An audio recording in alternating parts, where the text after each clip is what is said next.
시청자 여러분 안녕하십니까? 한 주간의 한인사회의 주요 뉴스를 정리해 보내드리는 채널K 뉴스 브리핑입니다. 최근 뉴욕 한인회를 살리기 위한 모금 운동이 이어지고 있습니다.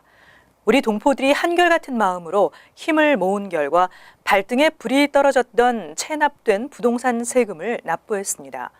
동포가 힘을 모으면 못할 일이 없다는 생각이 듭니다. 앞으로도 적지 않은 비용이 추가로 발생할 것으로 예상되고 또 가야 할 길이 쉽지만은 않을 것으로 보입니다. 이번 기회에 한인회의 체질 개선도 반드시 이뤄내야 하겠습니다. 이와 관련한 소식 전해드리겠습니다.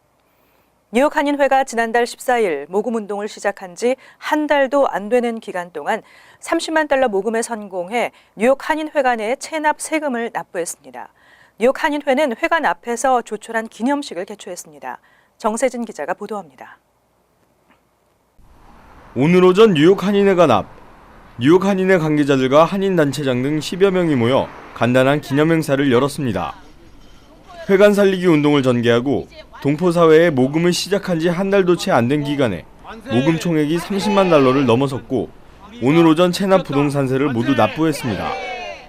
오늘은 아주 기쁜 날입니다. 동포 여러분들께서 보내주신 성원으로 저희들이 오늘 이렇게 30만 불 미납된 세금을 오늘 만납했습니다. 그래서 저희 빌딩이 이제 완벽하게 깨끗하게 가압류로부터 해방이 됐습니다. 보내주신 성원 진심으로 감사드리며 앞으로 더욱더 열심히 일을 해서 우리 한인회가 우리 동포 사회의 자랑이 되도록 하겠습니다. 감사합니다. 오늘까지 모아진 성금은 총 32만여 달러.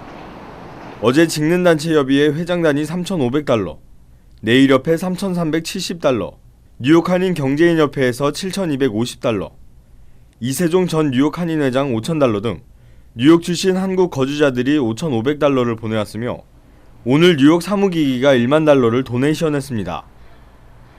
오늘 체납세금은 납부했지만 앞으로도 적지 않은 비용이 추가로 발생할 것으로 예상됩니다. 당장 올해 하반기 재산세가 13만 달러, 그 외에 민승기 전 회장이 체결한 장기리스 계약으로 인한 소송 비용과 계약금으로 받은 25만 달러 등 50만 달러 이상이 필요한 실정입니다.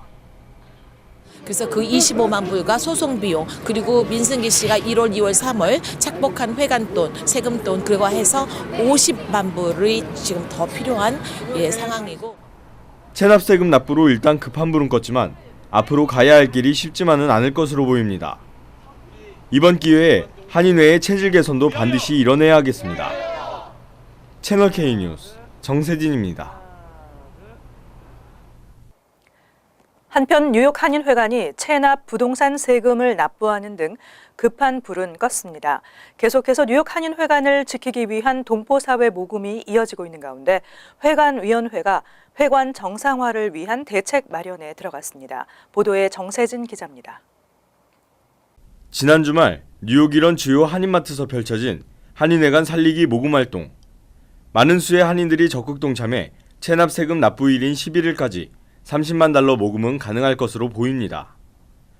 뉴욕 한인회 회관위원회는 오늘 문제의 중심에 서 있는 뉴욕 한인회관의 정상화를 위해 근본적인 대책을 수립해 나가겠다고 밝혔습니다. 이 각 층마다 조닝이 다릅니다. 지금 이 건물이 6층짜리가 있는데 한쪽은 커머셜입니다. 한쪽은 IMD라는 또 그런 법이 있습니다. 뉴욕시에. 또 한쪽은 RSA, 렌트 스테이블라이징 액트에 또 적용되고 그래서 이런 것들을 우리가 잘 관리를 해서 관리를 아주 효율화하고 능률화시켜야 되겠다. 이것이 저의 뉴욕 한인회관의 문제는 악성 테넌트와 건물 노후화에 따른 유지보수 비용입니다. 뉴욕 한인회관 지하입니다. 균열이 생긴 보일러 파이프, 교체해야 하지만 여의치 않아 임시 조치만 해놓은 상황입니다. 보일러도 기름 보일러를 가스 보일러로 교체 작업을 하고 있지만 기계만 구입해놓고 몇 년째 제자리 걸음입니다. 회장 임기가 2년인 한인회 특성상 장기적인 계획 수립과 대응이 전혀 이루어지지 않고 있습니다. 따라서 뉴욕 한인회는 회장 임기와는 별도로 회관관리위원회 임기를 보장하고 새로운 회장은 전체 위원 중 2명만 추천할 수 있도록 하는 회칙 개정을 추진하고 있습니다. 회관관리위원을 회장이 바뀔 때마다 바뀌면 안 되고 회관관리위원과 위원장을 앞으로 6년, 그러니까 임기를 6년으로 해달라. 그리고 회장이 한 번씩 바뀔 때마다 2명 이상은 회관관리위원을 바꿀 수 없게 해달라. 장밋빛 전망도 내놓았습니다. 그동안 말썽을 부리던 악성 테넌트가 더디지만 조금씩 해결되고 있고 법적인 대응도 이뤄지고 있어 현재 감정가격 3,700만 달러인 회관이 앞으로는 더 높은 가치를 가진 한인사회 자산이 될 것으로 기대했습니다. 채널K 뉴스 정세진입니다. 뉴욕 주정부가 대대적인 임금 착취 단속을 시행했습니다. 올 1분기 동안에만 1,000만 달러를 회수했는데 역대 최대 규모입니다. 대부분이 네일살롱에 대한 단속이었습니다. 앤드류 쿠오모 뉴욕 주지사가 6일 발표한 통계에 따르면 주정부는 올 1분기 동안 업주들이 착취한 임금 1,020만 달러를 회수하고 17,208명에 이르는 피해 근로자들에게 돌려줬습니다. 지난해 같은 기간에 900만 달러를 능가하는 규모입니다. 올해 단속을 통한 회수 금액은 2015년 총액인 3,150만 달러를 훨씬 넘어설 것으로 전망됩니다. 지역별로는 뉴욕시에서 전체의 약 73%를 차지하는 총 743만 1,566달러가 회수돼 가장 많았고 임금 보상을 받은 근로자는 11,318명에 달했습니다.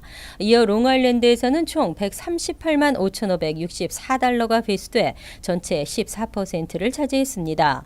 쿠오모 주지사는 임금을 착취한 업주들로부터 회수한 금액이 연말에는 사상 최대 규모를 기록할 것으로 추산된다며 대대적인 단속을 이어가겠다고 밝혔습니다.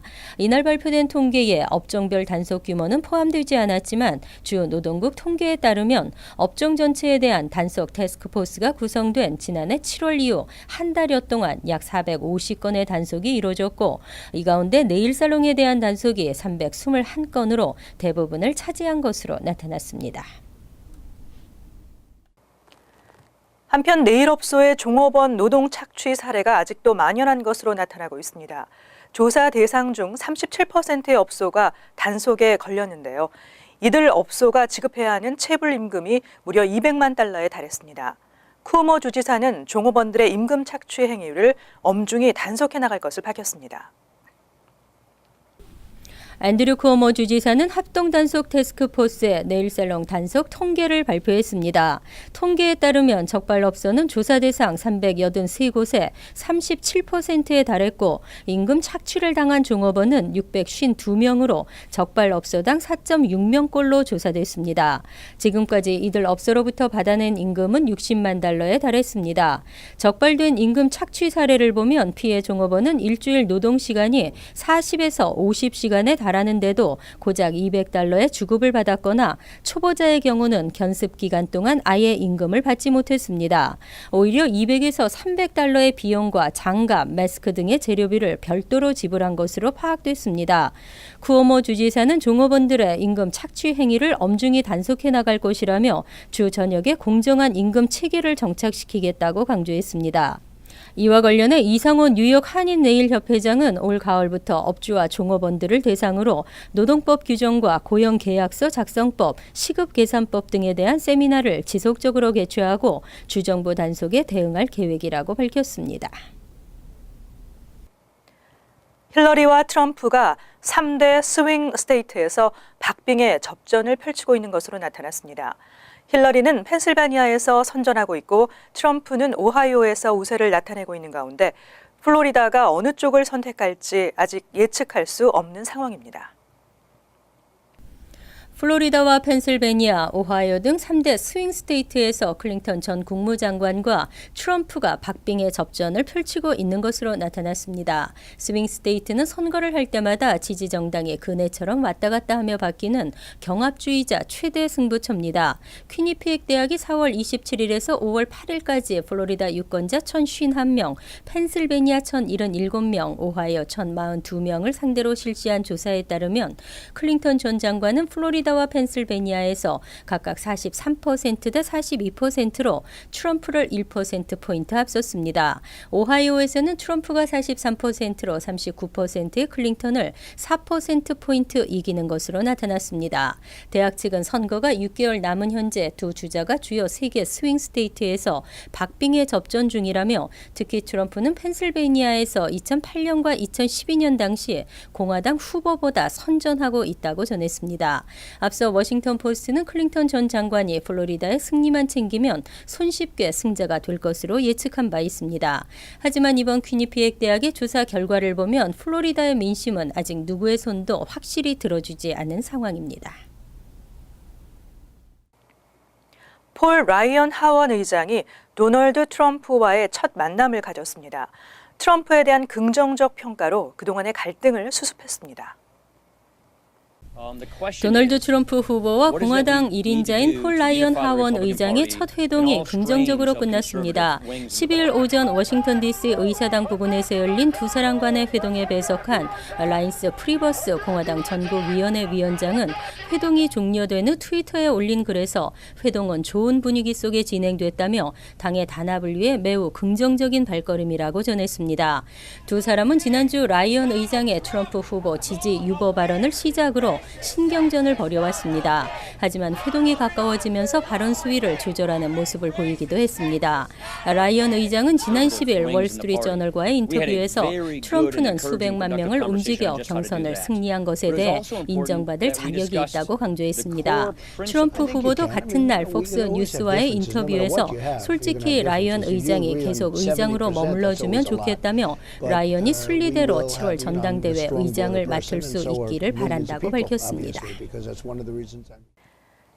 단기간에 학생들의 학습 성취력과 사회성 향상이라는 놀라운 결과로 미 공립교육의 새로운 대안으로 떠오르고 있는 한국의 뇌교육에 대한 컨퍼런스 파워 브레인 포텐셜이 성황리에 개최됐습니다. 정세진 기자입니다.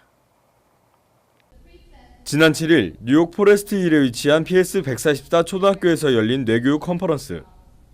뉴욕시 장학관과 교장 및 교사 등 160여 명의 교육 관계자, 그리고 학부모 등 총 400여 명이 참석한 행사에서 뇌교육의 우수 사례들이 발표됐습니다.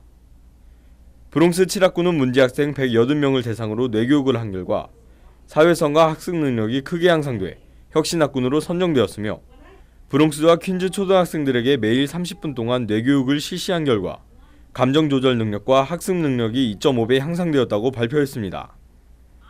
뇌교육의 창시자인 글로벌 사이버 대학교의 이승원 총장은 강연을 통해 뇌교육의 핵심은 감성 개발과 인성 회복에 있다며 검색만 하면 단 몇 초 만에 얻을 수 있는 정보나 지식을 전달하는 교육에 집중해서는 안 되고 학생들이 스스로 자신의 가치를 찾고 잠재력을 실현하도록 돕는 교육을 해야 한다고 강조했습니다. 뇌교육은 두뇌 개발 및 인성 함양을 가져오는 전방위적인 교육법으로 현재 뉴욕에서는 165개 공립학교에서 뇌교육을 실시하고 있습니다. 채널 K 뉴스 정세진입니다. 앞으로 모든 재외 국민들이 주민등록증을 발급받게 됩니다. 국내 거소신고증은 7월 1일부터 효력이 중단되고 한국에 30일 이상 머물러야 하는 영주권자는 재외 국민 주민등록증을 신청하도록 했습니다. 한국 법무부와 행정자치부에 따르면 재외국민이 한국에서 신분증처럼 사용하던 국내 거소 신고증 효력이 7월 1일부터 중단됩니다. 이에 따라 2015년 1월 2일 전 재외국민 국내 거소 신고증을 발급받은 한인 영주권자는 6월 30일까지 재외국민 등록증을 반드시 발급받아야 합니다. 국내 거소 신고증을 사용하던 영주권자는 주민등록 후 거소 신고 번호를 주민등록번호로 변경하면 됩니다. 지난해 한국 정부는 자국민이 해외에서 영주권을 받아도 국내 경제활동에 지장을 받지 않도록 재외국민 등록증 제도를 시행했습니다. 재외국민 등록증은 국내외에 30일 이상 거주할 목적으로 출국할 때 거주지 읍면동에 신고하면 됩니다. 재외국민 주민등록증 하단에는 재외국민이란 표기가 명시되고 한국 내 금융이나 부동산 거래 등 경제활동에 제약을 받지 않습니다. 주민등록이 말소되지 않은 한인이 영주권을 취득하면 기존 주민등록번호도 그대로 사용할 수 있습니다. 재외국민 주민등록증은 만 17세 이상 재외국민이면 누구나 신청할 수 있습니다. 오는 7월부터 인천공항의 패스트트랙 보안 검색대가 늘어나고 이용 대상자가 확대된다고 합니다. 만 70세 이상 고령자는 인천공항에서 전용 출국 통로를 통해 빠르게 출국 절차를 밟을 수 있게 된다는 반가운 소식입니다. 또 국가유공자 중 상위 등급을 받은 사람, 국내 구매 실적이 높아서 한국 방문 우대 카드를 발급받은 외국인 등도 패스트트랙 이용자로 새롭게 추가됐습니다. 대상자는 항공사 체크인 카운터에서 여권이나 유공자증, 장애인 등록증을 통해서 확인을 받으면 패스트트랙을 이용할 수 있게 됩니다. 이상으로 오늘 채널K 뉴스 브리핑을 마칩니다. 시청해주신 여러분 고맙습니다.